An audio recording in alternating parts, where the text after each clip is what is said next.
Right, so we're now moving on to a very, very different part area of the world. So I'm delighted to be joined by Alexandra.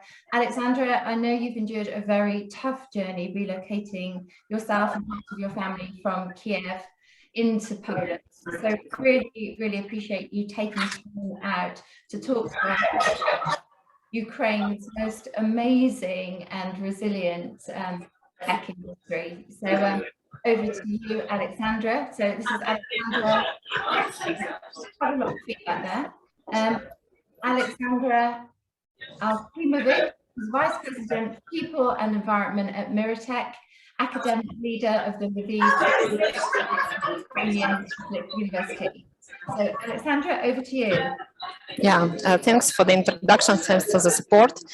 First of all, I would like to say thanks from all 40 Ukrainian people to all your countries who help with funds, weapons, shelters for migrants and their employment.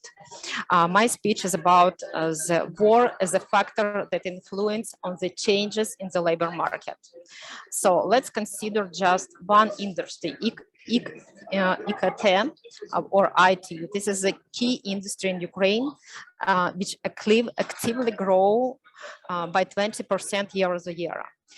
Now it's almost 300,000 IT specialists of a high level of qualification with a deep understanding of industrial specialization in finance, medicine, retail, automotive, media, travel, energy, gas and oil industry. The industry generates about $6.8 billion export revenue. This is about 4% in the structure of the GDP. 80% of Ukrainian IT professionals continue to work in Ukraine, even in the times of war. 90% of IT services customers, so our customers are foreign companies. So what risk do we see because of the war? I'll be focused only on two of them.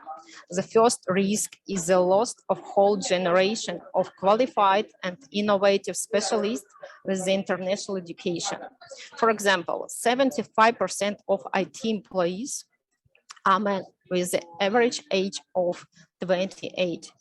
It's about 250,000 IT specialists who cannot leave the country and can be mobilized into the army at any time because of risk of losing our country, loved one, our homes. So they are forced to go to defend their home from Russian aggression. 120. Sorry. Children have already killed by Russian soldiers. It's terrible to see all of this thing in the 21st centuries. I have to stay in Poland, my husband in Ukraine, and I'm here with my 2-year-old daughter and 4 children of my friends who stay in Ukraine. It's the first risk. The second risk is immigration. Already 4 million women have left Ukraine with their children. If Mr. Putin doesn't stop, there could be the further military risk in Poland, in the Baltic countries, in Central Europe. And then we will talk about tens of millions of migrants of the European population.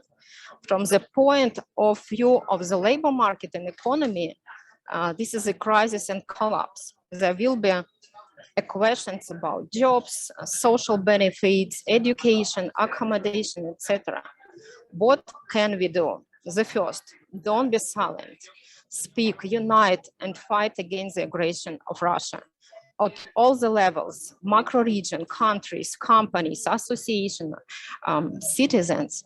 Otherwise, the consequences could be catastrophic for many countries, including a nuclear catastrophe. The second, what can we do? Ukraine now is in need of economy recovery. We have developed agriculture, IT, energy, aircraft, space, and manufacturing industries. So we have created several global platforms where you can get help and advice how to do business with Ukrainian companies. We want to keep labor forces and jobs in Ukraine. You can write me personally, or I will share the links on this platform and I will advise you. And the third, if there are migrants from Ukraine in your country, this is a very hardworking, talented and brave labor and brave people with a high level of education, especially in the STEM industry. So don't be afraid to take them on, and we are learning new things very quickly. This is my short speech about, as I mentioned, the influence of war, or I would say an unpredictable risk on any country.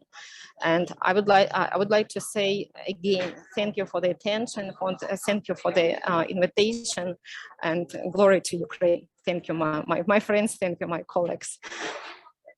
And thank you so much, Alexandra. We appreciate how very difficult the situation is for you personally, and there's lots of messages of support coming on in. We will stand with Ukraine, and my message is carry on giving work to Ukraine. Ukrainian companies want more work, and I think our way of demonstrating some of the support is to carry on giving those Ukrainian companies the work, because the IT workers want to defend their countries by paying the taxes to pay their army. So we can all help in some way. So our thoughts are with you, Alexandra, all of your family, all of your friends, all of your people. So thank you so much for joining us today. Really appreciate it.